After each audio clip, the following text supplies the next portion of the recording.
प्राप्त स्थळी प्राप्त प्रसंगी कीर्तन रूपी सेवेकरता घेतलेला निवडलेला अभंग देव मान्य, देश मान्य, जग मान्य आणि शास्त्र मान्य असणारे श्रीमंत श्री संत जगद्गुरु तुकोबाराय यांचा 4 चरणाचा अभंग आपल्या सेवेकरता घेतला आहे.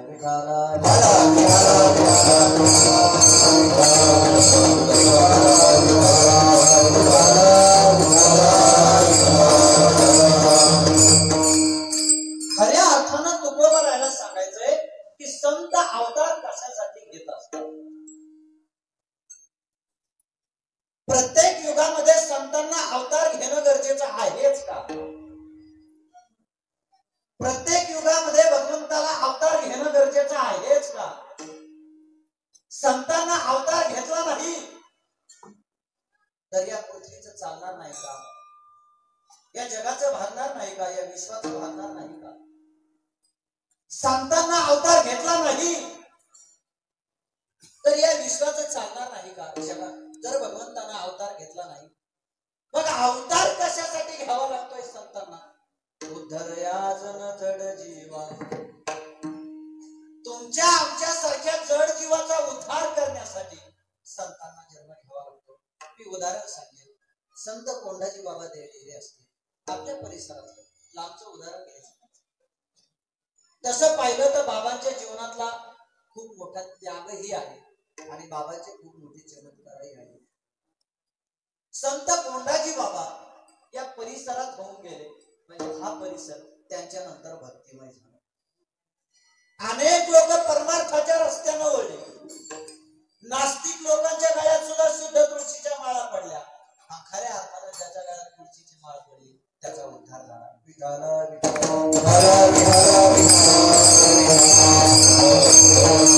आमच्या वैकुंठवासी पांडुरंग बाबा विठ्ठल बाबा मध्ये बोलायचे. बसलेले सगळे शून्य मंडळी आहात, पुरुष मंडळी, महिला मंडळी. भोले बाबांच्या मुखातलं एक वाक्य असायचं बाबा बर का दादा. माणूस जन्माला आला की माणसानं माळ घातल्याशिवाय मरू नये. का मरू नये? तुमच्या आमच्या गळ्यातली सोन्याची माळ तुम्ही आम्ही मेल्याच्या नंतर आपल्या घराघरात भांडण लावून देईल आणि तुमच्या आमच्या गळ्यातली शुद्ध तुळशीची माळ ही भगवंताची प्राप्ती करून मला लक्षात ठेवा. एखादा नास्तिक माणूस मरू किंवा आस्तिक माणूस मरू, नालायक माणूस मरू किंवा सज्जन माणूस मरू, प्रत्येकाच्या मुखामध्ये मेल्याच्या नंतर काय घातलं जातं? मग असं कधी ऐकलं का की हा मेलाय बाबा, याचे जवळजवळ 2-4 पोल्ट्री फार्म होते, याच्या तोंडात तुळशीच्या पानाच्या जागेवर कोंबडीचं पखाड घालू आपण? नाही ना घातलं. असं कधी ऐकलं का हो? अहो याचे 400-500 कोटी रुपयाची संपत्ती आहे, जाता जाता 500 रुपयाची नोट तरी त्याच्या तोंडात घाला ना. कधी ऐकलं का? या जगामध्ये दादा एक गोष्ट सत्य आहे. विज्ञान कितीही पुढे जाऊ दे, सत्यम परम धीमहि सत्यतु सत्यतु सत्यतु विठ्ठला. या जगामध्ये भगवंत हाच फक्त आणि फक्त सत्य आहे, बाकी सर्व मिथ्या आहे. लक्षात घ्या. 3 वेळेस सत्यतु सत्यतु सत्यतु विठ्ठला म्हटलं गेलं. एकदा म्हटलं असतं तरी चाललं असतं ना, पण 3 वेळेस का म्हटलं गेलं? पहिलं सत्य तू, तो कालही सत्य होता. दुसरं सत्य तू, तो आजही सत्य आहे. आणि तिसरं सत्य तू, तो उद्या सुद्धा सत्य आहे. विठाला विठाला.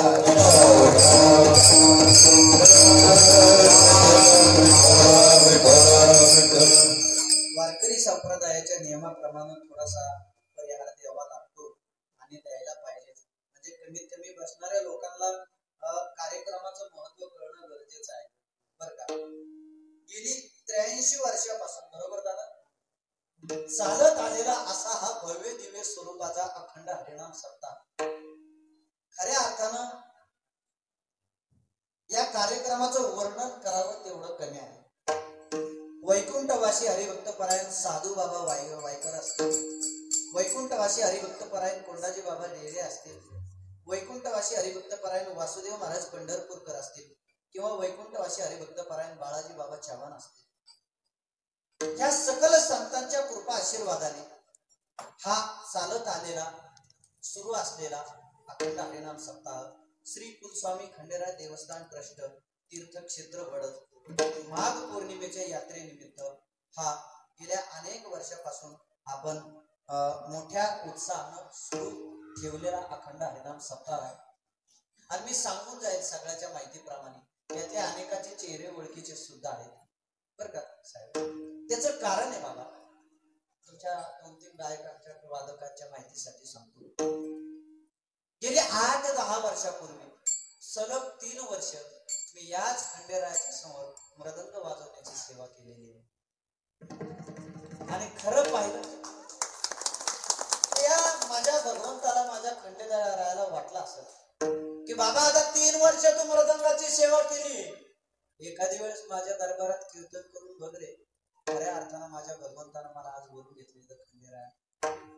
आणि 8 वर्षापूर्वी इथं 3 वर्ष जवळजवळ मृदंगाची सेवा केली. आज ह्याच माझ्या खंडेरायासमोर मला आज कीर्तनाची सेवा मिळते. खरं सांगू बाबा, माझ्या आयुष्यातला सगळ्यात भाग्याचा दिवस हा. कोणाच्या नशिबात आहे, कोणाच्या प्रारब्धात आहे महाराज. सगळं जग ज्या भगवंताची वाट पाहत आहे, जगाचं ते सोडून महाराज वरच्या स्वर्गातले लोक ज्या भगवंताची वाट पाहतात, ब्रह्मदेवाकडे इच्छा करतात, स्वर्गीचे देव मरण चिताती देवा मृत्यू लोकी व्हावा जन्मा हा. ओ देवा, आम्हाला मृत्यू लोकात जन्म घाला. कशासाठी? हा सुख सोहळा स्वर्गी नाही. हे सुख स्वर्गामध्ये सुद्धा नाही महाराज. आणि ते सुख तुम्हाला आम्हाला पाहायला मिळते. पण नेमकं सुख कशात जडलेलं आहे हे कळलं पाहिजे. आज खऱ्या अर्थानं माझ्यावर पुत्रवत प्रेम करणारे आपले दादा शिंदे दादा, आणि दादाचा फोन आला. मला पहिल्यापासून गणेश बाळाच म्हणतात. गणेश बाळा कुठे रे तू? दादा म्हटलं आळंदीतच आहे, निघायचं कीर्तनाला, नांदेडला जायचं. 16 तारीख खाली आहे कर बाळा तुझी? म्हटलं दादा तुमचा फोन असला ती तारीख खाली असू नाही तर गुंतलेली असू, ती तारीख तुमच्यासाठी असणार. कारण कसं आहे सांगू का बाबा, मला ही सगळी आमची जुनी कार्यकर्ते मंडळी पाहिली, दादाला पाहिलं आणि डोळ्यात अश्रू आले महाराज. शेवटी जिव्हाळ्याची माणसे, लेकरासारखी जपलेली माणसं मला. आणि असं मी भगवान श्री खंडेरायाकडे एवढं मागणं मागेल तुमच्यासाठी. भगवान श्री खंडेराय तुमच्या सर्वांच्या आयुष्यामध्ये सुख, समृद्धी, आरोग्य, संपदा, उदंड आयुष्य आणि सुखाची भरभराटी तुमच्या आयुष्यामध्ये जावं ही भगवंताकडे मी प्रार्थना मागेल. आणि तुमच्या सर्व कार्यकर्त्यांच्या प्रेमास्तव की बघा ही सगळी गोड टाळकरी मंडळी उभा राहिलेली आमच्या हरिभक्त परायण गायक बाबा तुमचं नाव राणे महाराज आज आमच्या बरोबर आले. हरिभक्त परायण चव्हाण बाबा, जायबाई महाराज आणि हरिभक्त परायण वराडे महाराज. हा ते मला वयामानात नाव देण्यात आता असं व्हायला लागलं, वय कमी पडलं कीर्तन जास्त झाले. कशाचं काय, मागच्या रामनवमी म्हणजे सलग 2 महिने होते. काय सांगावं दादा, 2 महिने घरी गेलो आणि मी बायकोच नाव विसरलो. बायको माया पुढे आली, मी म्हटलं कोण मावशी आपण? तिने झाडू हातात घेतात, सांगू का कोण आपण? सांगू हा. मग तेव्हा लक्षात आलं बायको एक आहे. हा चला असं विनोदाचा त्या सोडून ही ज्ञानोबारायांची झालेली कृपा. एक काळ बोराडे बाबा माझ्यावर असा असायचा, मोठमोठ्या लोकांची कीर्तन वाजवण्यासाठी माझं स्वप्न असायचं. 3 पिढ्या गेल्या बरं का बाबा आमच्या कीर्तन खानदानात परमार्थामध्ये. माझ्या आजोबा पंजोबा पासून अजून घरामध्ये कुणाचं हाडही बाटलेलं नाही. अजून दादा आमच्या घरामध्ये तंबाखू सुद्धा कोणी खात नाही. 3 पिढ्यापासून ही परंपरा चालत आलेली वारकरी संप्रदाय. आणि पकवाज वाजवता वाजवता एक स्वप्न असायचं, ज्ञानोबारायाकडे गेलो कधी समाधीवर डोकं ठेवायचो. ज्ञानोबाराया जर मला द्यायचं असेल ना, माझा शेवटचा श्वास तुमच्या दरबारात जावा, एवढं ज्ञानोबाराया द्या. दादा मी नारदाच्या गादीवर उभा राहून सांगतो, कुठं बोलत नाही. ज्ञानोबारायांनी एवढं काही दिलं या वयात, एवढं काही दिलं की बस माझ्या अपेक्षाच संपल्या ज्ञानोबारायाकडे मागण्याची. आता सुद्धा किती दिलं बोराडे बाबा ऐका. वाजवायला मला मिळावे पप्पा. आज ज्ञानोबारायांनी एवढं दिलं, मोठमोठे लोक आज माझ्याच कीर्तनात कीर्तन ऐकण्याला बसलेले असतात. ज्या लोकांचे कीर्तन वाजवण्याची इच्छा व्यक्त करायचो बाबा, त्या लोकांच्या गावात कीर्तन होतात आणि ती माणसं माझ्या समोर कीर्तन करायला असतात. हे फळ कोणाचं? ज्ञानोबारायांचं. मी सांगून जाईल दादा, आम्हाला आयुष्यात जर एखाद्याने विचारलं, ओ महाराज, आळंदीमध्ये राहून तुमचं मोठेपण काय? मोठेपण काय तुमचं? तुम्ही कीर्तनकार झाले, हे मोठेपण काय तुमचं आळंदीत? नाही, मोठेपण नाही. मग आळंदीमध्ये राहून तुम्ही बोराडे बाबासारखे मोठे मृदंग वादक झाले, हे मोठेपण आहे आपल्या बाबा? नाही. आळंदीतलं हे आमचं मोठेपण नाही. आळंदीमध्ये राहून महाराजासारखे तुम्ही मोठे गायक झाले, हे तुमचं मोठेपण का? खरं सांगू बाबा, कीर्तन करणं, मृदंग वाजवणं, गायन करणं हे आमचं आळंदीतलं मोठेपण नाही. आमच्या आयुष्यातलं आळंदीत राहून मोठेपण सांगू का तुम्हाला? ज्ञानोबारायांच्या नंतर काही दिवस आम्हाला मधुकरी खायला मिळाली, ते आमच्या आयुष्यातलं मोठेपण. आज त्याच्यापेक्षा मोठेपण नाही. एक काळ गेला महाराज, एका हातात केटली असायची भाजीची, एका हातामध्ये मधुकरीचं फडकं असायचं. आम्ही गावोगाव मधुकरी मागायला जायचो. कधी कधी एखाद्या गावात जर सुतक पडलं ना दादा, 10 दिवस खरं का महिला मंडळी, दशक्रिया होईपर्यंत त्या गावात मधुकरी मिळत नसायची बाबा. मग काय खायचं? जुना काळ लई, पैसे जवळ नसायचे. मग इथून मागचे जेव्हाचे शिळे तुकडे आहेत का, बुरा आलेले, खराब झालेले, ते शिळे तुकडे स्वच्छ धुवून काढायचे आणि ते खायचे. पण खरं सांगू, त्या शिळ्या तुकड्याची सुद्धा दादा अशी चव लागायची, एखाद्या 5 स्टारच्या हॉटेल मधल्या जेवणाला काय करायचं. ते शिळे तुकडे सुद्धा आम्ही ज्ञानोबारायांकडे पाहून खाल्ले. आज महाराष्ट्रानं आम्हाला डोक्यावर घेतलं. एवढी ताकद त्या मधुकरीत. या जगामध्ये जर तुम्हाला वाटत असेल आम्हाला या जगानं डोक्यावर घ्यावं, प्रत्येक माणसाला वाटतं घरामध्ये माझं वर्चस्व असावं. खोटं आहे? बोला. प्रत्येक माणसाला वाटतं घरामध्ये वर्चस्व असावं. माणसाला वाटतं, याच्यात विशेष नाही, महिलांना सुद्धा वाटतं माझं वर्चस्व असावं. बिचारी माणसात नाही नवऱ्यावर अधिकार गाजवता आला तर एका खोलीच्या आत का व्हायला नवऱ्यावर अधिकार गाजवते, म्हणजे गाजवतेच. खोटं आहे महिलांनो? देवाच्या दरबारात खोटं बोलू नका. खोटं आहे का? तेव्हा ते नाही म्हणतात.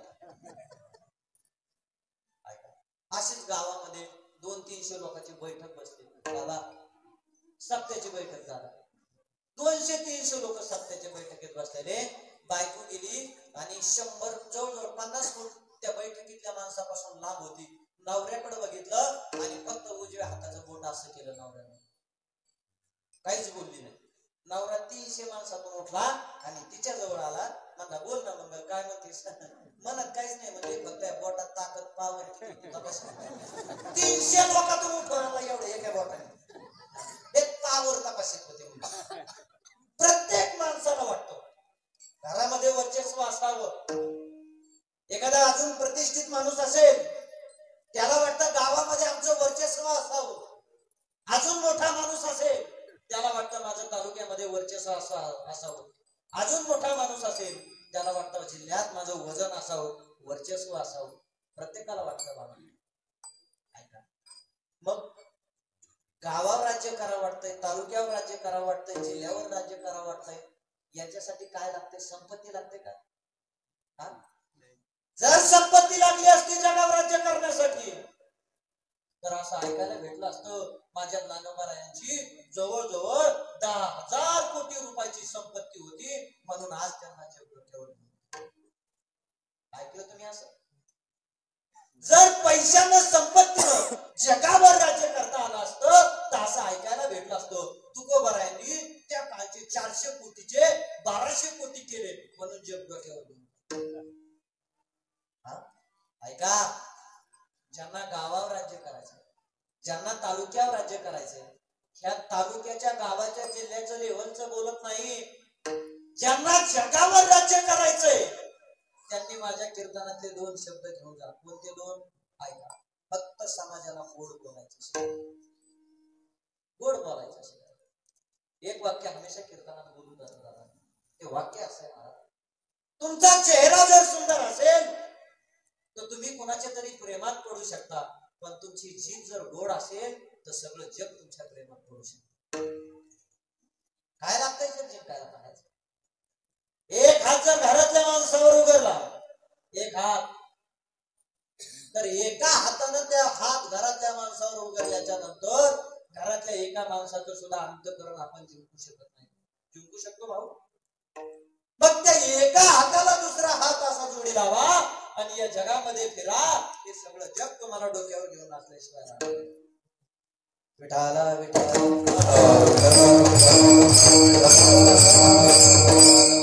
माझ्या तुकोबा राहायला सांगावं. जग जिंकायचंय ना, काय करायचं? मुखी अमृताची वाणी, मुखी अमृताची वाणी, मुखी अमृताची वाणी, मुखी अमृताची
घराघरात सुद्धा राजकारण शिकवलं जाते. लोक ज्याने त्या गोष्टीवर किती प्रेम करतात. महाराज तोंडातल्या थोक्यावर, त्या माव्याच्या थोक्यावर किती प्रेम करावं लोकांनी, माव्याच्या थोक्यावर सुद्धा. आता आम्ही येता या मधल्या मार्गाने आलो बाबा, आणि एक जणांना विचारले, आपण तिथं थांबलो होतो त्या मंदिरापाशी, तुम्ही गाडीत होते, मी उतरलो.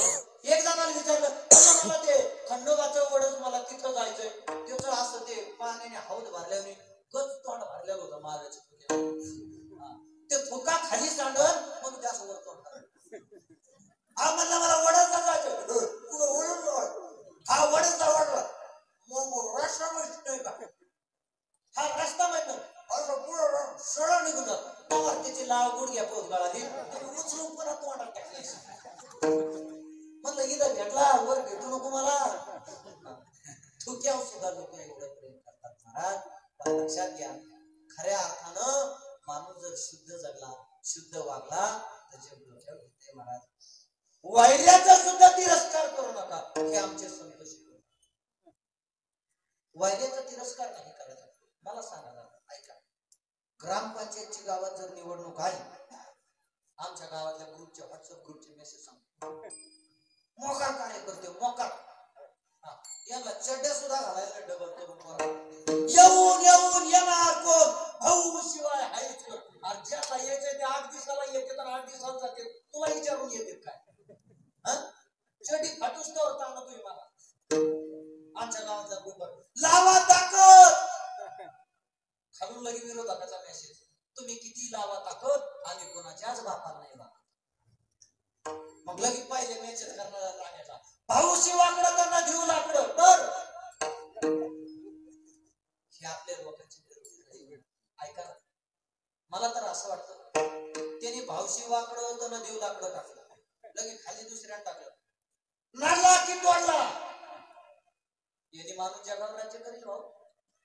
एक वाक्य सांगतो जगावर राज्य करायचंय आपण गेल्याच्या नंतर आपल्या वैद्याच्या डोळ्यातून पाणी आलं पाहिजे असं करायचंय ना तर आयुष्यातला नाडला की तोडला हे वाक्य डिलीट करा आणि भेटला की जोडला हे वाक्य आत्मसात करा. जग तुम्हाला सोप्या गोष्टी माझ्या प्रोग्राम चंद्राला उद्या गादीवर बसायचं उद्या काय माझ्या रामाचे दिवस असते. ऐका महिला मंडळी नवऱ्याकडे कधी कधी हट्ट करताना आग्रह करताना 10 वेळेस विचार करायचा बर का. ऐका उद्या प्रभू रामचंद्राला गादीवर बसायचं प्रारब्ध माणसाचं कसं होतं बाबा. दशरथ राजाला आनंद झाला आणि विचार केला आता माझ्या तिन्ही राण्याला मी जाऊन विचारतो त्याच्या इच्छा अपेक्षा पूर्ण करतो का. माझा राजा उद्या राजा होणार आहे राज्याचा अयोध्येचा राजा होणार आहे राजगादीवर बसणार आहे माझा राम. कैकईकडे गेले दशरथ कैकई बोला अगं माझा राम उद्या राजा होणार आहे राजगादीवर बसणार आहे सांग तुझी काय इच्छा आहे पूर्ण करायची तुझी इच्छा पूर्ण करतो. कैकईनं सांगावं हे बघा नवऱ्याचं कामच असतं कर्तव्यच असतं बायकोच्या इच्छा पूर्ण करणं. मग ऐका ना माझी इच्छा तुम्ही पूर्ण करणार का. हे बघ कैकई तुझी इच्छा पूर्ण करणार आणि मी जे वचन दिलं ते वचन पाळणं ही माझ्या घराण्याची रीत आहे. एक बाणी एक वचनी आणि एक पत्नी असा घराणा चालत आला ब्रह्मदेवापासून. काही सांग फक्त तुझी इच्छा काय अपेक्षा काय. ऐका ना माझी इच्छा माझं स्वप्न पूर्ण करायचंय ना हो सांग काही काहीच करू नका माझ्यासाठी फक्त उद्याच्या राम गादीवर बसणार आहे ना रामाला वनवासाला पाठवा आणि भरताला गादीवर बसवा. अगं काही असं काय बोलते काहीच बोलू नका वचन दिलंय ना पूर्ण करा. प्रत्येक घरात असले म्हणजे गावात म्हणा घरात म्हणा एक काय ना असलं दळभद्री असतच मला त्याच्या एकट्यामुळे आख्याला ताण बघावा लागतो. ऐका 3 जण काळे माणसं होते इतके काळे होते आता किती सांग जवळजवळ सावडी इतके काळे होते. ठिकाणा झाले भगवान शिवशंकर प्रसन्न एक काय ना दळभद्री असतात त्याच्यामुळे सगळ्याला त्रास बघावा लागतो. भगवान शिवशंकर म्हणले बोला तुम्हाला काय काय पाहिजे सगळ्याच्या इच्छा पूर्ण करतो. पहिला म्हणला देवा मला गोर करा लई गोर करा लई गोर करा भगवान शिवशंकरांनी केला ना गोरा. दुसऱ्या विचारलं बोल तुला काय पाहिजे ते म्हणला देवा माझी इच्छा पण पूर्ण करणार ना हो करणार मी प्रसन्न झालो मला त्याच्यापेक्षा गोर करा त्याच्यापेक्षा गोर करा देवाने केला ना त्याच्यापेक्षा गोर. तिसऱ्याला विचारलं बोल तुला काय पाहिजे ते म्हणला देवा त्या दोघाला म्हणत ते दिलं मग आता मला सुद्धा म्हणत ते देणार ना. अरे देणार सुद्धा तू फक्त महाग का त्या दोघांच्या इच्छा पूर्ण केल्या तुझी का पूर्ण करणार नाही. तो काय म्हणला देवा मला काहीच नको त्या दोघांना माझ्यासाठी गेले ना गावात माणसं सप्ता मोडला तरी चालून, पण दुसऱ्याचं मोठे गावात द्यायचं. कशाला काकडा करतो सकाळ सकाळ काकडा उठा उठा साधू संत म्हातारा झाले अंतर रूपानं दिसतं कोंबड्याच्या पकडच काढलेला. ऐका माझ्या दशरथ राजानं म्हणावं, अगं माझा राम उद्या गादीवर बसणार होता, सगळ्या प्रजेला आनंद झाला काही काही, आणि तू सांगावं भक्ताला गादीवर बसा आणि रामाला वनवासाला पाठा. ऐका दुसऱ्या दिवशी सकाळ उजळली, सूर्य उगला, ज्या वेळेस गादीवर बसायचं होतं रामाला त्यावेळेस रामानं आपली बायको घेतली सीता आणि खांद्यावर धनुष्यबाण घेऊन वनवासाला निघता निघता कौशल्य मातेच्या अगोदर कैकेयीचं दर्शन घेतलं. बाबा इकडं भरताच्या डोळ्यातून टपकन टप टप टप टप अश्रू पडताय. दादा हे राज्य तुमचं होतं, दादा दादा ही गादी तुमची होती, दादा दादा हे सगळं तुमचं होतं. सावतर भाऊ काय म्हणतो, पण ऐका ना दादा, ज्या जन्मदात्या आईच्या अगोदर पाया पडायचं कौशल्य मातेच्या, तर तुम्ही ज्या कैकेयीनं तुम्हाला वनवासाला पाठवायला सांगितलंय त्या कैकेयीच्याच अगोदर पाया पडतात. माझ्या बरोबर रामचंद्रानं म्हणा, माय कैकेयी ना दोषी नवे दोषितात, राज्य त्याग कानन यात्रा असे सर्व जात, काय शोक करीसी वेड्या स्वप्नेच्या फळाचा, पराधीन आहे जगती पुत्र मानवाचा, दोष ना कोणाचा. माझ्या भारताच्या डोळ्यातून अश्रू येतात बरं का. मोठा भाऊ वनवासाला चाललाय, दादा नका जाऊ वनवासाला, माझ्या आईमुळे दादा तुम्हाला वनवास भोगायला मिळतोय. त्याच्या प्रभू रामानं म्हणा काय अर्थ करून असेल, माय कैकेयी ना दोषी नवे दोषितात. अरे कैकेयी दोषी नाही, ताक सुद्धा दोषी राहील म्हणजे दशरथ राजा, इथं आपला बाप सुद्धा दोषी. राज्य त्याग कानन यात्रा अशी सर्व जात, हे भरता काय शोक करीसी वेड्या स्वप्नीच्या फळाचा.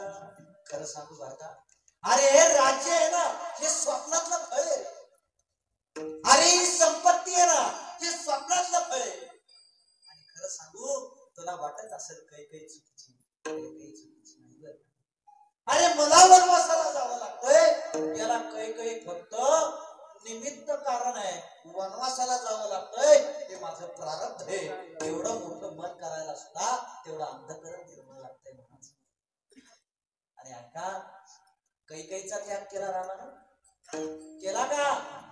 म्हणून आज सगळं जग रामाच्या विचाराचं रामाच्या आचरणाचं पालन पोषण करते सगळं जग. आता महिला मंडळी तुमच्यासाठी वनवासाला प्रभू रामचंद्र सीता मातेला घेऊन गेले. रामामध्ये अशी काय कमी होती बरं सीतेला मुठभर सोनं असलेल्या हरणाचा मोह व्हावा? ज्या नवऱ्याच्या सत्तेशिवाय जगातलं पान हलत नाही, ज्या नवऱ्याच्या सत्तेशिवाय जगातला माणूस श्वास कोणी घेऊ शकत नाही, त्या नवऱ्याची किंमत शून्य वाटली. कशाच्या पुढं? सोन्याच्या हरणाच्या पुढे. आणि प्रभू रामचंद्राकडे रामाकडे हट्ट केला. काय हट्ट केला? माझा आणून द्यावं हरिण अयोध्या मज नाथ, नाथा मला ते हरिण आणून द्या. रामायण काय शिकवतं? सीतेला नवऱ्याची किंमत शून्य वाटली. सोन्याच्या समोर, सोन्याच्या हरणाच्या पुढं परिणाम असा झाला दुःख रूपी रावण जीवनात. रामायण काय शिकवत? जी बाई सोन्याच्या मागे पळाली, जी बाई संपत्तीच्या मागे पळाली, त्या बाईच्या आयुष्यात दुःख रूपी रावण आल्याशिवाय राहत नाही. हे आपल्याला रामायण शिकवतं. मग ऐका, जिथं मुठभर सोनं असलेल्या हरणाचा मोह झाला, राम हरिण आणायला गेले आणि इकडे सीतेचं रावणानं पलायन केलं. मग तिकडे अशोकवनात नेलं होतं. अख्खी लंका सोन्याची होती ना, तिथं मग उड्या हाणायच्या होत्या आनंदाने. तिकडे गेलं मला घेऊन जा, अगोदरच कळत नव्हतं काय. तिकडे गेला छाती बडबड घ्यायला. ऐका, जोपर्यंत माणूस सानिध्यात आहे तोपर्यंत माणसाची किंमत करायची. जोपर्यंत गावामध्ये, घरामध्ये, तालुक्यामध्ये सज्जन माणसं आहेत तोपर्यंत त्या सज्जन चांगल्या माणसाची किंमत करायला शिका. का? चांगली माणसं एकदा आयुष्यातून गेली का बाबा, गये हुए कभी आते नहीं, बस उनकी याद आती. चांगले माणसं तुम्ही ओळखायला शिका. तिकडे गेल्या सीता माता धावा करू लागली. दाय मोकलोनी रडती सीता, धावर गुनाथा भेट दे मारी शमामा हरिण होऊनी रामानेले दूरवनी लक्ष्मण रेषा ओलांडूनी धावर गुनाथा भेट दे नाथा. धावा, मला या रावणाच्या कचाट्यातून सोडा, मला या दुःखातून सोडा. किंमत कधी कळाली? वेळ निघून गेल्याच्या नंतर कळाली. अगोदरच जर वाटलं असतं या संपत्तीपेक्षा माझा नवरा काही पटीनं मोठा आहे, या सोन्यापेक्षा माझा नवरा मोठा आहे, परिणाम दुःख रूपी रावण आयुष्यात आला नसता. महिला मंडळी बघा, हा तुम्ही सकृतीला पावडर लावा, फेरा लावल्या लावा, काही करा. मी होतो नाही, देवाच्या दर्शनाला जाता आलं तर जाऊ नका, पण नवऱ्यातला देव पाहायला सांगा. ज्या बाईला नवऱ्यातला देव दिसला त्या बाईला देवळातल्या देवाकडे जायची गरज. ते दिवसभर काम करून येते रानात, संध्याकाळी घरी गेले काय मंगल पाणी दे, ढोसा. ढोसा काय बैल आहे का काय तो ढोसा? नको पोटाव पाहिजे. 2 वर्ष धंदा पाणी सगळं मध्ये आराला तर काय मायकून बापाकडूनच पैसे घेऊन राहिले. त्याला कोणाचं ते सांगून. हॅलो विठाला,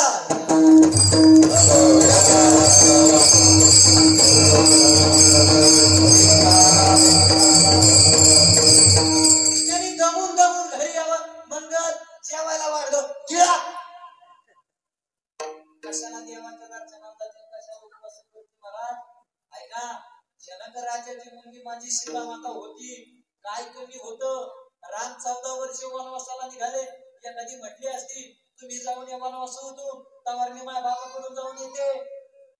ऐका, ज्या देवाच्या, ज्या मायबापाच्या, विश्वाच्या मायबापाच्या कोणाला पाय द्यायचे आणि कोणाला हात द्यायचे हे ज्याच्या हातात आहे ना, त्याच्या बायकोला बिगर पाय तर 14 वर्ष विठाला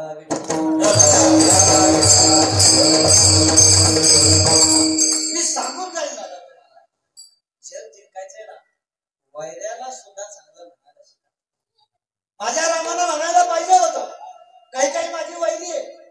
उलट भरताला रामाला सांगावं पाहिजे, मंडळी हे भरता ऐक ना, अरे मी तर या जगाचा भात होतो, पण आज वनवास कशाला म्हणावं? मी कधी पण राजाचा, पण आज खऱ्या अर्थानं वनवास कशाला म्हणावं मला आज माझ्या कैकेयीमुळे म्हणतोय, कळतंय. म्हणून कौशल्याच्या अगोदर कैकेयीच्या पायावर विठाला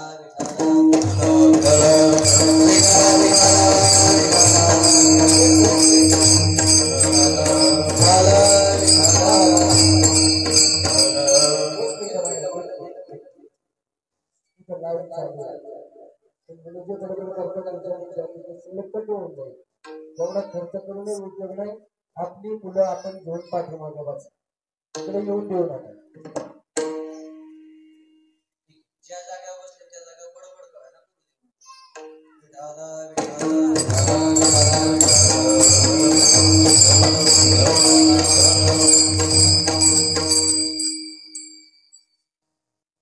थोडं ज्ञानोबा आहे विचार, ज्ञानोबा आहे. तुम्हाला विसोबा खेचराचा एवढा मोठा त्रास झाला, विसोबा खेचराचा तिरस्कार केला. अहो तुकोबाराला विचारा, ओ तुकोबार ऐका ना, तुकोबार खऱ्या अर्थानं मंबाजी भावानं तुम्हाला जनावरांसारखं काठीनं मारलं, त्या मंबाजी बुवाचा तिरस्कार करायला पाहिजे होता ना. केला का तिरस्कार तुकोबारायानं? आणि त्या मंबाजी बुवानं तुकोबारायाला काठीनं मारावं, त्याच मंबाजी बुवाचे हातपाय तुकोबारायानं जाऊन चेपावे. संतांच्या चरित्रातून एवढंच घ्यायचं, वैऱ्याला सुद्धा आपलं म्हणायला शिका. खऱ्या अर्थानं ज्ञानोबारायांनी वैऱ्याचा तिरस्कार केला नाही, म्हणून आज 750 वर्ष झालं तुकोबारायांनी वैऱ्याचा तिरस्कार केला नाही, म्हणून आज 400 वर्ष होऊन गेलं जग डोक्यावर घेतंय. विठाला विठाला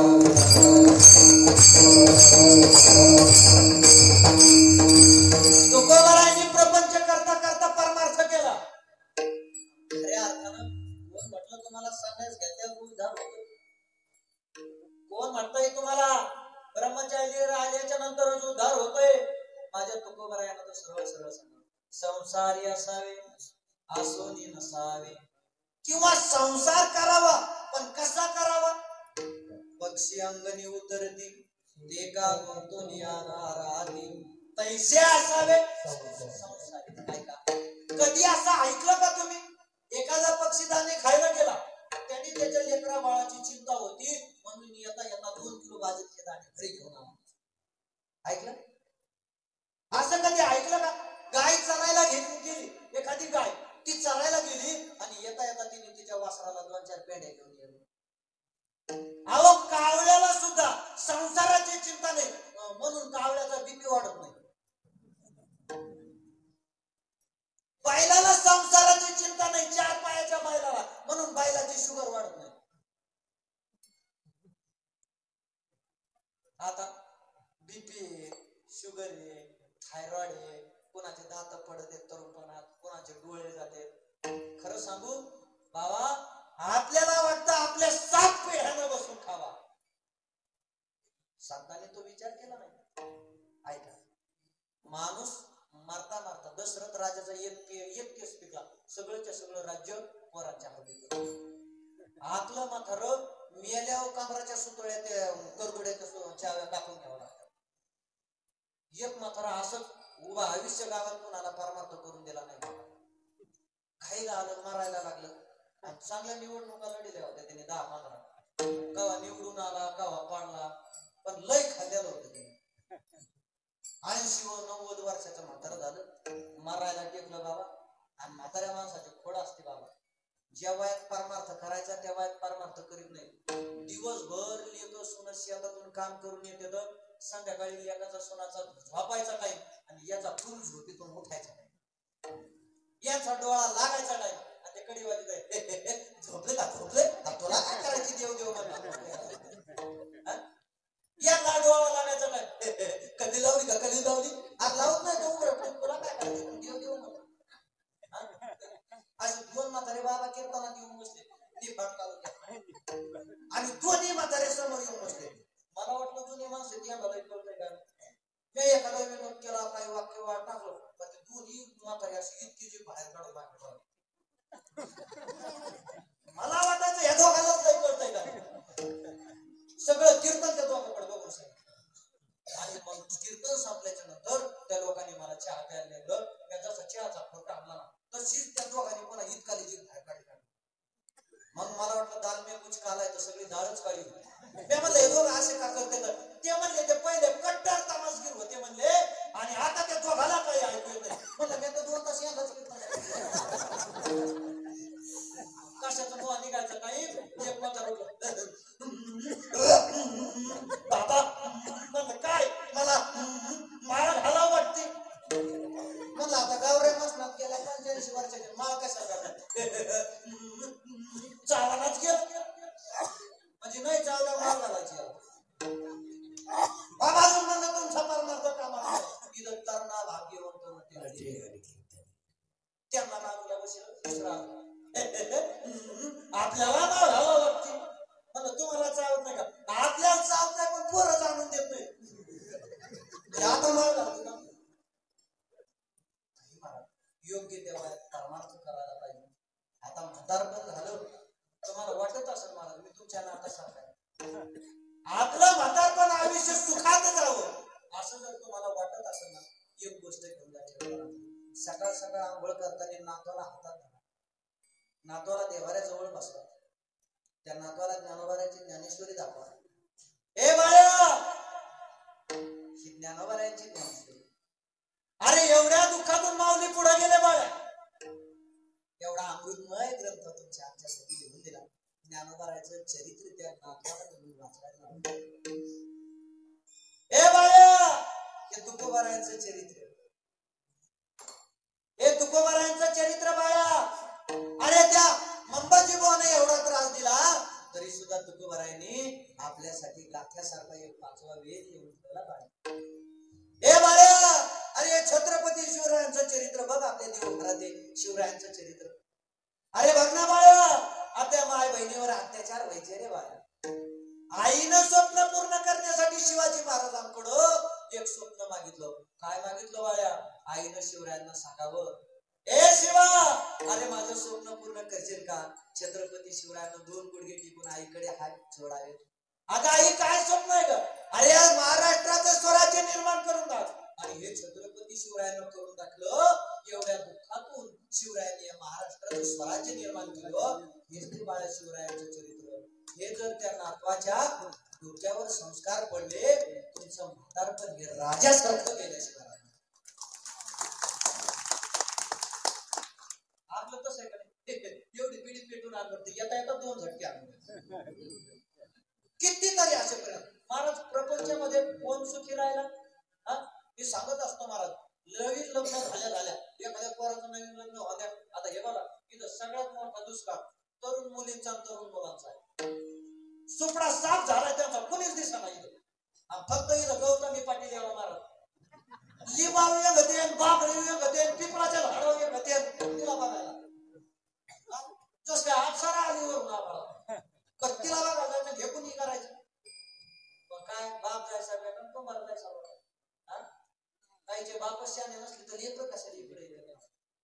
आणि पोरं बघा, मुलं आणि मुली माय बापाचं स्वप्न पूर्ण करायचं सोडून देतात महाराज. किती आपली परिस्थिती नासत चालली. आणि पुरीचं स्वप्न करायला उगं कॉलेज कुमार असावं, एखाद्या मुलीचं मुलाचं प्रेम व्हा, हे पोरग पुरी काढते. तू माझ्या आयुष्यात तर येऊन बघ, तुझ्यासाठी चंद्र सूर्य तोडून आणि चेटी फाटली मागे सगळे चंद्र सूर्य तोडून आले. वास येतोय तो अंगाचा, गोचिडा झाले मारला ते काढवाना, तुझ्यासाठी चंद्र सूर्य तोडून आले. पोरगी सुद्धा, अरे तू माझ्या आयुष्यात तर येऊन बघ, तुझ्यासाठी इकडली दुनिया तिकडं करेल. वरण भात करताय ना तुला? वरण भात करायला गेलं तर खाली जळगावामध्ये चिखलवाडी, वर तांदूळवाडी, भात खातोय का चिखल खातोय काहीच कळणार. तुझ्यासाठी इकडली दुनिया तिकडं करेल. अरे प्रेमात पडायचंय ना, माझे छत्रपती शिवरायांच्या प्रेमात पडा, जग डोक्यावर घेऊन नाच. अरे प्रेमात पडायचंय ना, ज्ञानोबाराच्या डोक्यावर प्रेमात पडा, जग तुम्हाला डोक्यावर घेऊन नाच. मी एक शब्द बोलत असतो ना, हमेशा एक शब्द बोलत असतो, वाक्य बोलत असतो. लड़का जान देता है लड़की के लिए, लड़की जान देती है लड़के के लिए. अरे जान देने से क्या मिलेगा? 2 गज जमीन नहीं मिलेगी तुम्हारे दफन के लिए.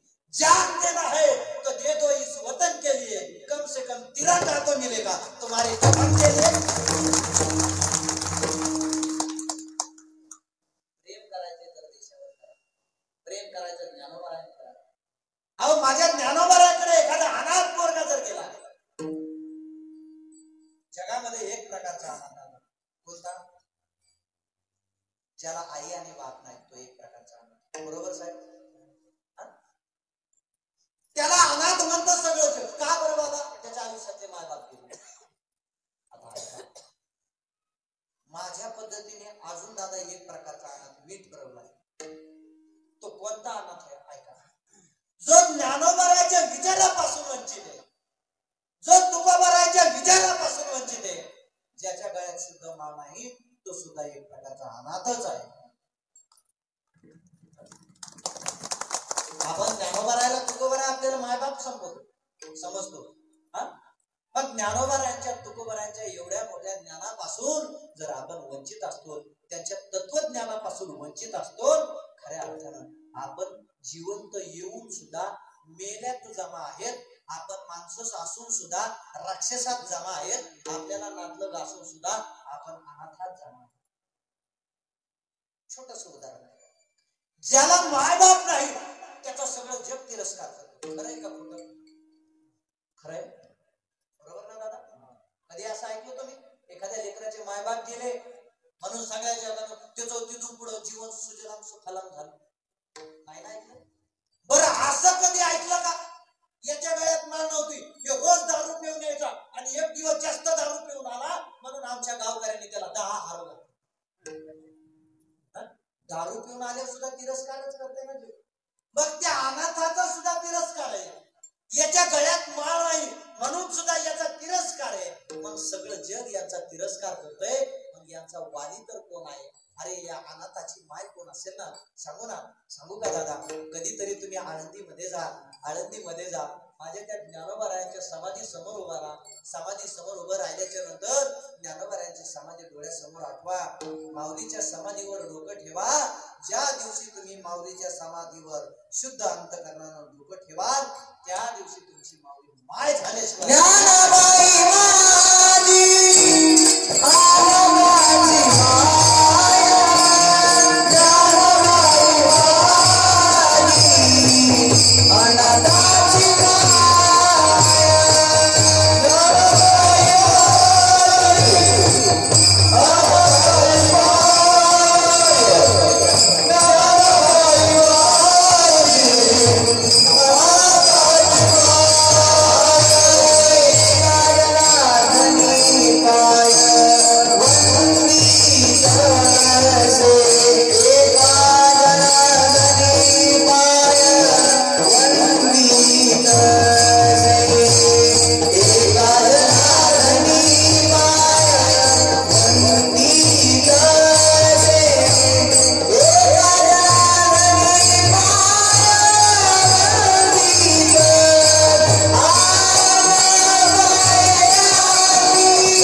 तुम्ही संत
तुम्ही संत मायन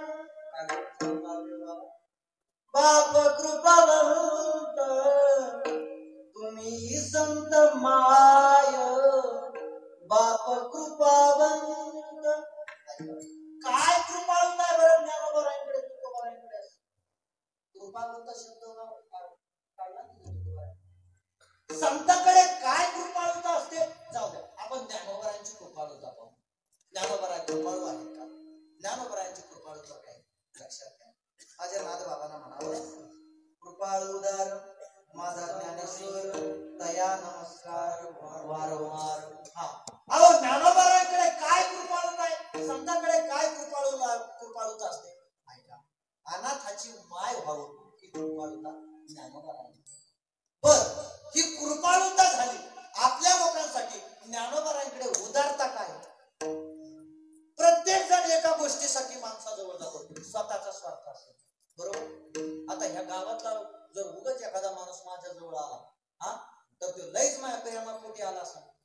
भाग सोडून द्या, त्याला काहीतरी स्वार्थ असेल त्यामुळे येऊ शकतो. किंवा मी जर एखाद्या माणसाच्या जास्त जवळ गेलो, मला त्याच्याकडून काहीतरी अपेक्षा आहे म्हणून माझ्या स्वार्थासाठी गेलो. मग ऐका, ज्ञानोबारायांकडे कृपाळुता तर तेवढी आहे, पण तुमच्या आमच्यासाठी उदारता आहे का? काय उदारता आहे ज्ञानोबारायांची?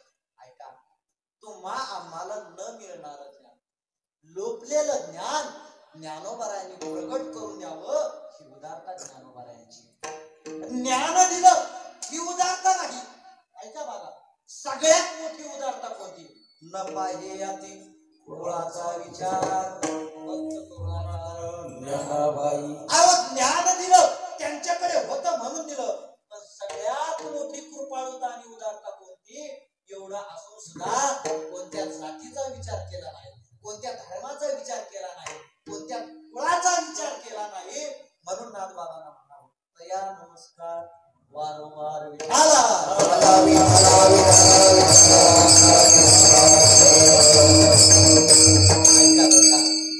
ज्ञानोबारायाला सुद्धा लोकांना नाही. माझ्या ज्ञानोबारायांचा चेहरा तुम्ही डोळ्यासमोर आठवा.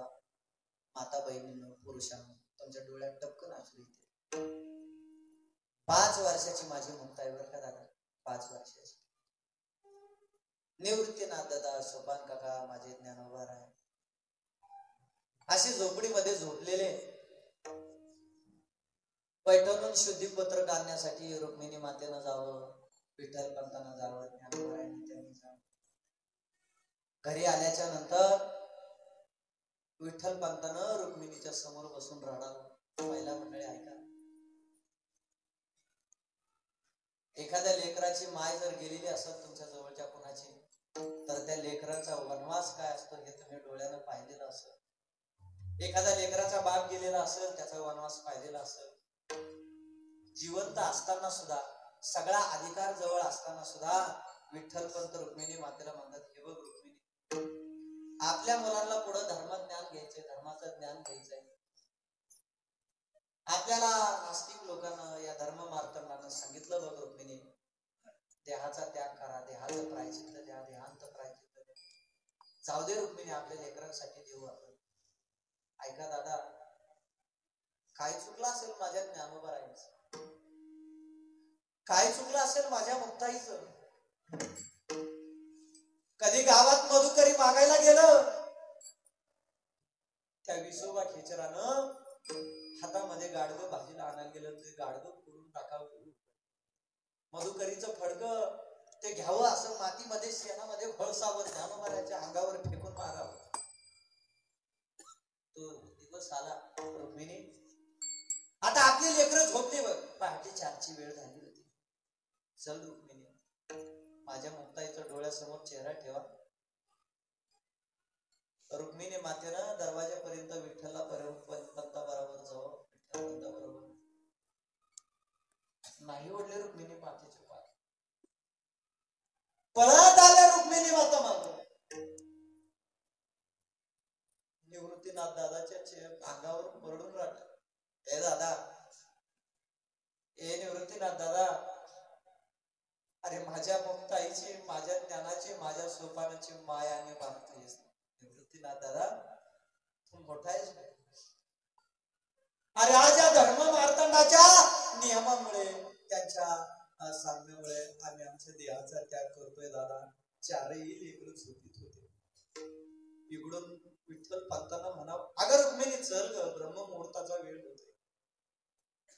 काय अंतःकरण म्हटलं असेल माझ्या रुक्मिणी मातेचं. रुक्मिणी मातेनं दरवाजापर्यंत जावं, नव्हता उडत पाय, लेकरातून जीव नव्हता निघत दादा. पुन्हा पळत यावं रुक्मिणी मातेनं. सोपान काकाच्या चेहऱ्यावरून हात फिरावा. सोपाना, तो विसोबा खेचर माझ्या मुक्ताई बरोबर गावातल्या कोणत्याच लेकराला खेळून देत नाही बघ सोपाना. माझ्या मुक्ताईची इच्छा पूर्ण करण्याचं काम तुझं सोपाना, माझ्या मुक्ताई बरोबर खेळण्याचं काम तुझं बरं का. अगं रुक्मिणी चल. पुन्हा रुक्मिणी मातेनं दरवाजापर्यंत जावं दादा, नाही पाय वळले. पुन्हा रुक्मिणी माता मागे आल्या. 5 वर्षाची माझी मुक्ताई, 5 वर्षाच्या माझ्या मुक्ताईच्या अंगावर पडून रडल्यावर रुक्मिणी माता मुक्ताई मुक्ताई येते ग बाबा. खऱ्या अर्थानं मुक्ताई, आम्ही असताना तुमचा एवढा वनवास होता मुक्ताई, आम्ही नसताना तुझं काय होणार ग मुक्ताई. पण काय करणार मुक्ताई, धर्म मार्तंडाच्या आदेशाकडून नाही जाता येत मुक्ताई. माझ्या 5 वर्षाच्या मुक्ताईला असं कवकळ डोक्यावर हात फिरवला बाबा. काय दिवस असतील होते, टाव फोडला मुक्ताई येते बर का. विठ्ठल पंतानं मनावर रुक्मिणीच दरवाजापर्यंत गेल्या, नाही राबला. पुन्हा वापस आल्या आणि माझ्या ज्ञानोबरायांच्या अंगावर पडून रडल्यावर माझ्या रुक्मिणी माता त्यांना येते बर का. त्याला अरे तुमचा वनवास आम्ही डोळ्यानं पाहिलाय त्याला, आमच्या नंतर तर किती वनवास होईल त्याला. लक्षात घेत त्यांना खरं सांगू का ज्ञाना, माझ्या मुक्ताईची माय तू हो बर का ज्ञाना.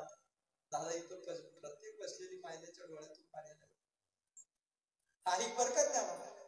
माझ्या मुक्ताईची माय तू होत ज्ञाना, तुझ्याकडे तेवढं सामर्थ्य आहे बर का ज्ञाना. हो पडून माऊली म्हणून रडल्या रुक्मिणी माता. ऐका, शेवटी विठ्ठल पंत आणि रुक्मिणी माता निघून गेले. आणि ऐका, माझ्या ज्ञानोबर आहे, फक्त मुक्ताईचीच माय झाले नाही तर या विश्वात माझ्या ज्ञानोबरायला मुक्ताई दिसली. या विश्वाची माय ज्ञानोबरायला ताकद, हे सामर्थ्य माझ्या ज्ञानोबरायला. मला ऐका दादा, काय सामर्थ्य ज्या ज्ञानोबरायात 4 पायाचा रेड्याच्या मुखातून वेद बोलायची ताकद होती, ते ज्ञानोबराय स्वतःसाठी काय करू शकत.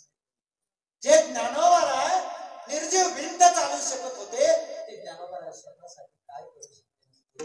पण खऱ्या अर्थानं लक्षात घ्या, जे वैऱ्याला, जे रंजलेल्या माणसाला, जे गांजलेल्या माणसाला आपलं मानायचं शिकतात, खऱ्या अर्थानं ते संत असतात. दया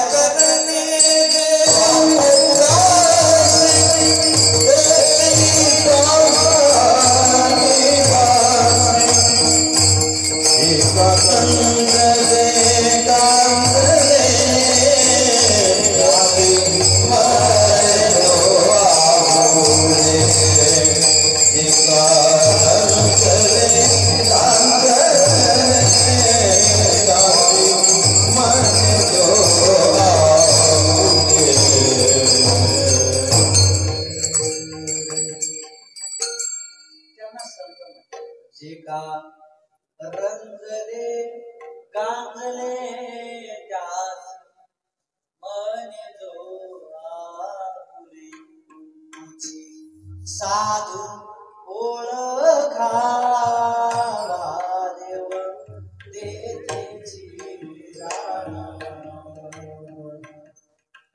रंजलेल्या माणसाला, गांजलेल्या माणसाला जे फॉर्च्युनरनी कीर्तनाला आले तेच मोठे बाबा झाले. मोठाने हाणला पाहिजे.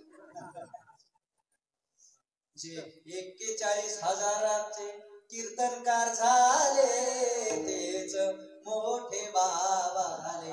तोंडाने रुमाल बांधून हाणला पाहिजे. 41,000 कीर्तनाचे 51,000 कीर्तनाचे. मी म्हणतो गोड बोलून एखादा म्हणला ना 51,000 घेतो, 61,000 देतो बाबा मी, पण तुमचीच तारीख पाहिजे. ईद आले 11,000 त्याच्या बापाने अभंग लिहून ठेवले ना महाराज. लाजा वाटल्या पाहिजे ना यांना महाराज. आज खऱ्या अर्थानं कष्ट करून लोक 500-500 रुपये वर्गण देतात सप्ताह. लाजा वाटल्या पाहिजे यांना 51,000 रुपये कुठे फेडणार महाराज यांना आला. आज महाराष्ट्रात असे 2-4 कीर्तनकार झाले दादा, त्यांनी कीर्तनाची निरनासून केली. वारकरी संप्रदाय वेगळ्या मार्गाने लागला. एखाद्या माणसानं महाराज तारीख पाहिजे, अहो खाली नाही हो, नाही पण करा ना काहीतरी. मी दुसरीकडे तारीख गुंतलेली आहे, पण तुमच्यासाठी काहीतरी ऍडजस्ट करून सांगतो. पण ते काय बघा ना कसं काय होईल, ते कसं काय तुमचं कसं 51,000 लागतील बघा. बांधून राहणार बायला विठाला.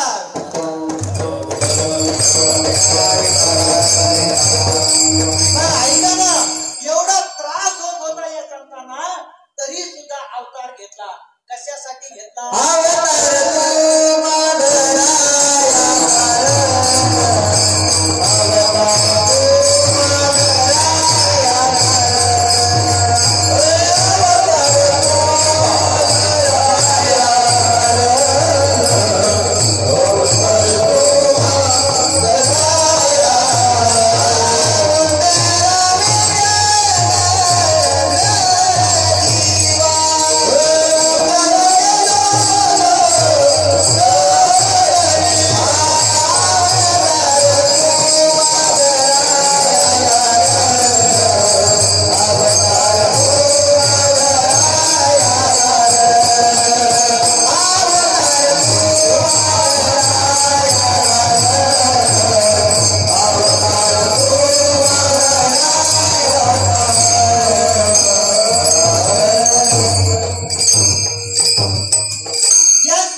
तिरस्कार करणार आहे, एवढा त्रास होणार आहे, तरी आपल्याला अवतार घ्यायचा आहे.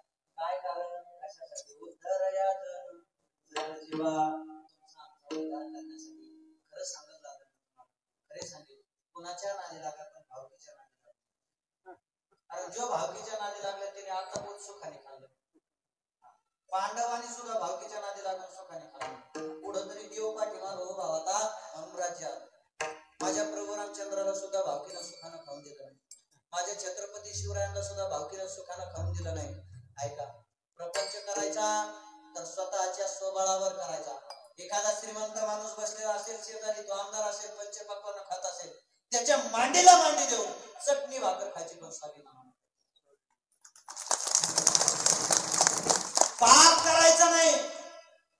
पापाच्या मार्गाने येणारा पैसा लाखो रुपयानं जर पाया येत असेल, लाख मारायची त्या गाठोड्याला. भगवंत तुम्हाला काही कमी करणार नाही. अरे तुमच्या खिशात पैशाचा खळखळाट असावा, पण त्याच्या मागे कुणाचा तळतळाट नसावा. लक्षात ठेवा, प्रपंच करताना सुद्धा पाप घडलं नाही पाहिजे. तसं तर प्रपंच पापाशिवाय संसार नाहीच. बरं का, पापाशिवाय संसार नाहीच आणि दुःखाशिवाय संसार नाहीच. एक जणाचं लग्न झालं म्हणजे ते मायाकून झालं, मी लग्न करून दिलं. तो ब्राह्मण होता बाबा, ब्राह्मण. तो ब्राह्मण सगळ्या जणांच्या पत्रिका बघायच्या आणि त्या ब्राह्मणाची पत्रिका मी बघितली. मग आणि तुम्ही सांगू नका महाराज लय संसारातल्या गप्पा आणते, तुम्हाला कसं काम आहे. 5 वर्ष झालं संसाराच्या ठेचा खातोय. हा, कशाचं काय दादा? 5 वर्ष झालं लग्न होऊन आता एवढा दिसतोय तर 5 वर्षापूर्वी कसा दिसत असं. 5 वर्षापूर्वी पोरगी बघायला गेलो आणि ज्या पोरगी बघायला गेलो ना, तिच्या घरी नाकाला येऊस्तोवर पोहे खाल्ले, चहा पिलो, दूध पिलो आणि माझी तब्येत बारीक होती. सगळं झालं. पुरीचा बाप मला म्हणला, नवरदेव मुलगा कोण होता ते अजून आला नाही. काय वाटलं असं माझं, असं वाटलं फाशी घ्यावा. अहो पण बिनला जेवणी म्हणलं मीच नवरदेव म्हणलं, पण होऊन गेलं कसं तरी नशिबात. सांगतो बामणाचं लग्नच व्हाय नाही. त्याला सांगितलं आता जी बायको मिळून ती करून टाक. म्हणला महाराज तुम्हीच चला, तुमचा मानपान पुढं होईल, पोरगी बघायला. गेलो बा दादा पोरगी बघायला. बा मग माझ्यासारखा 25 किलो आणि पोरगी जवळजवळ होती 1.25 क्विंटलची. असे नटून थटून जसं काय पोळ्याचा बैल सजील आहे, असे नटून थटून आमच्या दोघांच्या पोरीवर बसली. बाबा त्या बामणाच्या तो तोंडालाच फेस आला, घामाघूम झाला. म्हणलं आता हिला काळजी करू नको म्हणा, बिचारी प्रपंच करता करता बारीक होईल म्हणलं, डावू नको म्हणलं, लक्ष्मी म्हणलं. बाबा तिकून तिकून लग्न झालं तिचं. 4-6 महिने प्रपंच चालला. मला वाटलं आता मी लग्न लावून दिलंय, चांगलं चाललं असं प्रपंच. मी म्हणलं कसं काय चाललं बांधून देऊ प्रपंच? कशाचं काय महाराज, अशी एक हातात उचली उजातात फटके टाकले, पळून सुद्धा जेव्हा घरातून पळून जाईल तेव्हा मार वाचा तुम्ही मला.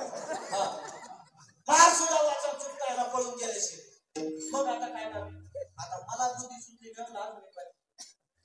कशाचं काय, त्या बांधणार त्याच्यासाठी शर्ट पातळ बायको, पण त्याने जुन्या बायकोला सांगितलंच नाही.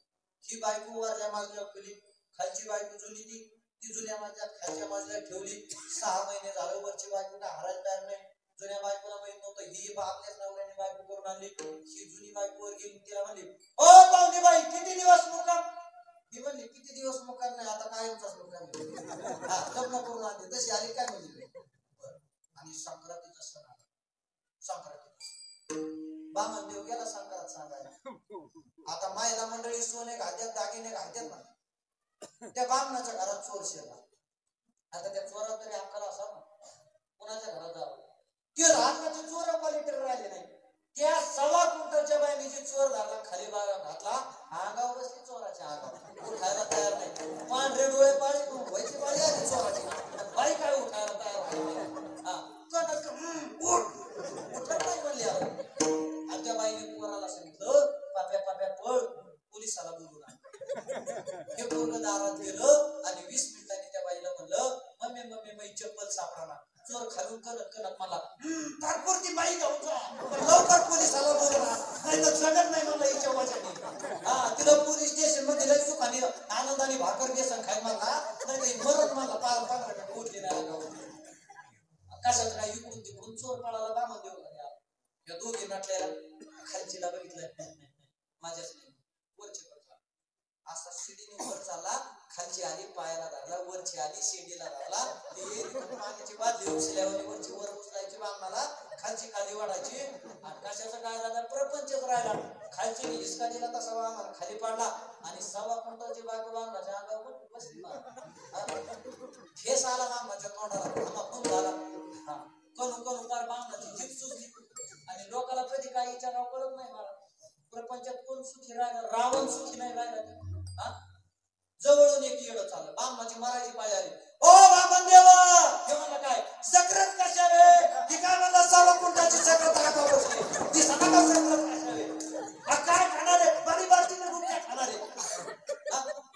हवा प्रपंच आहे महाराज, तरी लोक जागे होत नाहीत. महाराजांना सांगावं, आता जागा रे भाई जागा, उठा जागे भारी स्मरण करा.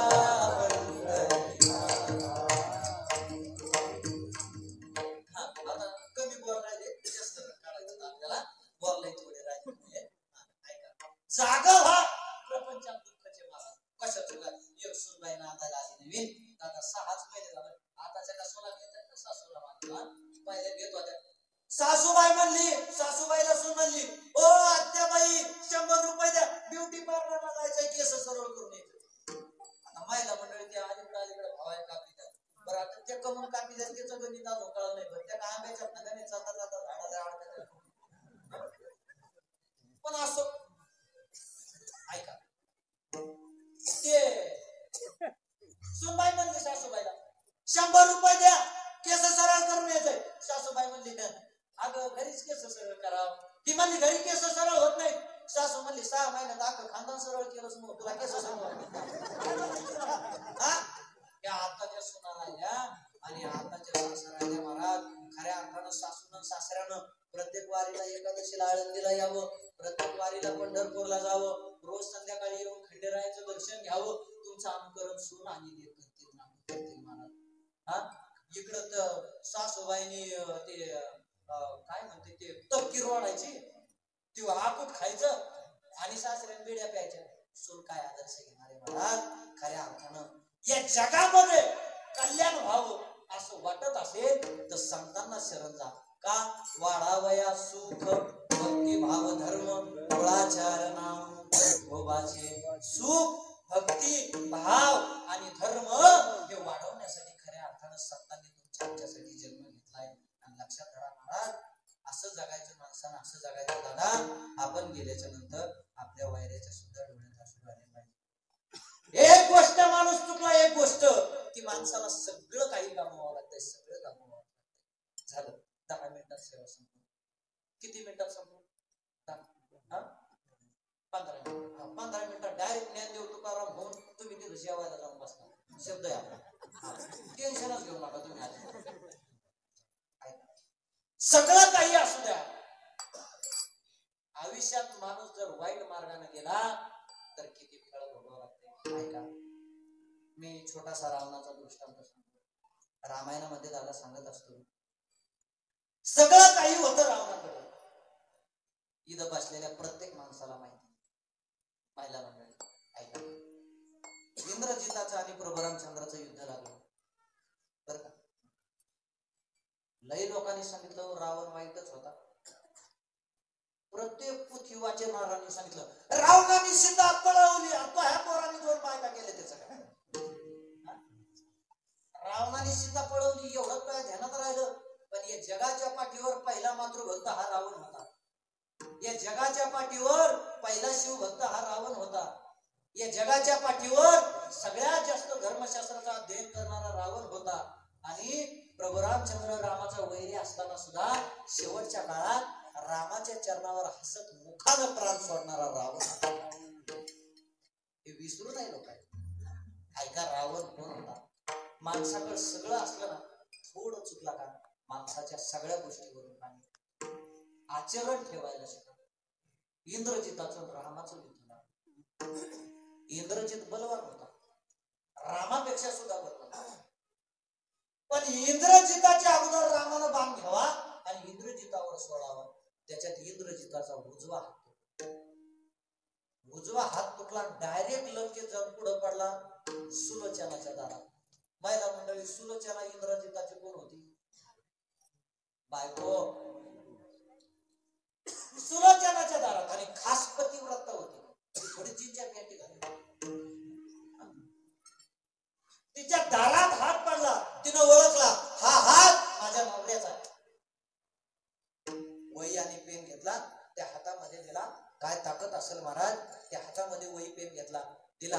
त्या हाताने लिहिलं, हे सुलोचना, अगं माझा कार्यक्रम कुणी केला, मला कुणी मारलंय ना, हे तुझ्या घरच्या मारलंय. नवऱ्यावर श्रद्धा कशी असावं. सुलोचनानं हात हातात घेतला. रावण रडत होता. रावण रडत होता. रावणाला माहित होतं इंद्रजिताचा कार्यक्रम झाला म्हणजे आपला कार्यक्रम जवळजवळ संपल्याचा. रावण रडत होता. सुलोचनानं जाऊ, मामजी येते बर का मी. रावणानं रडता रडता म्हणावं, सुलोचना कुठे झाली? ज्यानं कोणी माझ्या नवऱ्याचा कार्यक्रम केलाय, नवऱ्याला मारलं, त्याचा बदला घ्यायला चालले. मग घरचे असले तरी काय घेणं देणं. रावण रडता रडता म्हणला, सुलोचना मग तो डायरेक्ट का गेली नाही, मला विचारायला का आला? मोठ्या घराण्यातल्या मोठ्या विचारांचे लोक, विचारांच्या सोनाचे विचार कसे असतात? मामजी मी एकटे तिकडे जाऊ शकले असते तुम्हाला न विचारता, पण माझ्या घराण्याची रीत आहे, मोठ्या घरातल्या माणसाचा आदर्श घेतल्याशिवाय, मोठ्या माणसाचा आदेश घेतल्याशिवाय कोणतंही काम करायचं नाही, ही माझ्या घराण्याची रीत आहे, म्हणून तुम्हाला विचार. रावण म्हटला जा. आणि रावणाच्या जवळ बिभीषण बसला. बिभीषण म्हणला, होय रावणा झाला. रावण म्हटला, का रे? अरे ज्या रामाकडे तू तुझे तरुण सोन पाठवतोय, त्या रामाची लाडकी सीता तुझ्या नाव आहे. उद्या जर रामाची बुद्धी बदलली आणि रामाने जर सुलोचनाला येऊ दिलं नाही, म्हटलं माझी सीता आणून घाल, तेव्हा तुझी सुलोचना घेऊन जा. जर सुलोचनावर तिकडे जाऊन अत्याचार केले रामाच्या पार्टीतल्या लोकांनी, तर काय करशील? रावणाचे विचार काय होते? रावणाला वाईट. बिभीषणाला रावण म्हटला, मूर्खेस म्हणला. अरे ज्या राज्यात रामासारखा राजा आहे, ज्या राज्यात लक्ष्मणासारखा भाऊ आहे, आणि ज्या राज्यात सीतेसारखी पतिव्रता आहे, त्या राज्यात कोणत्या स्त्रीवर अत्याचार होऊ शकत नाही याची खात्री मला.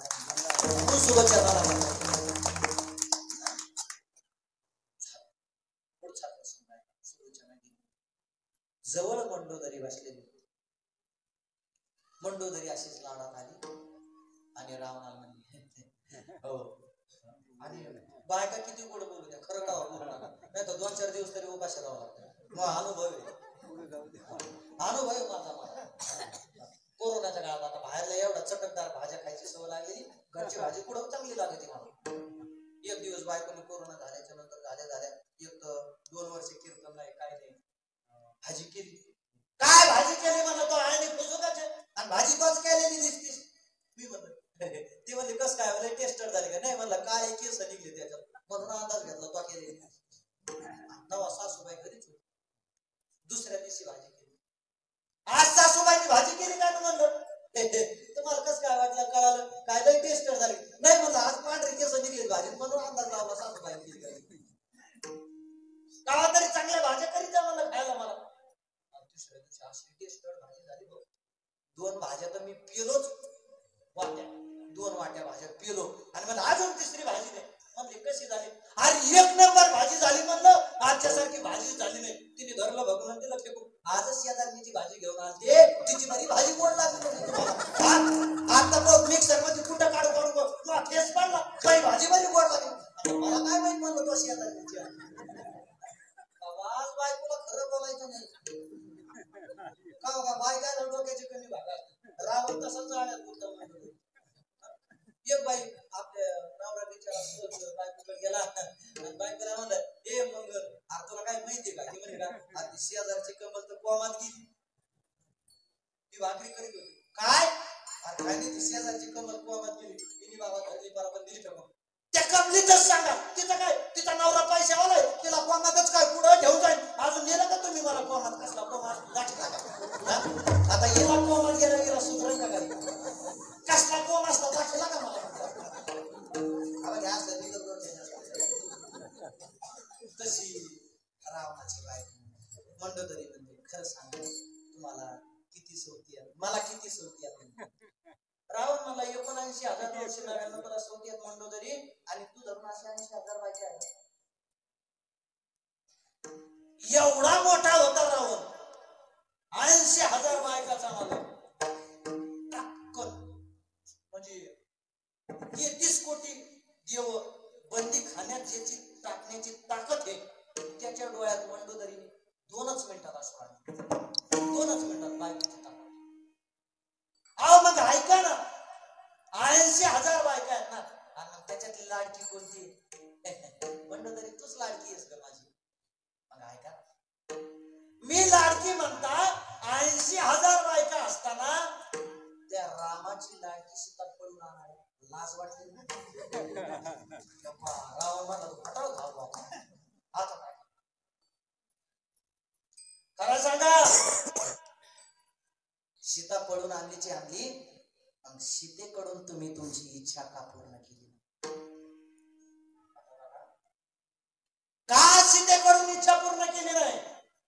बाबा टाचकून गळ्यात पाणी.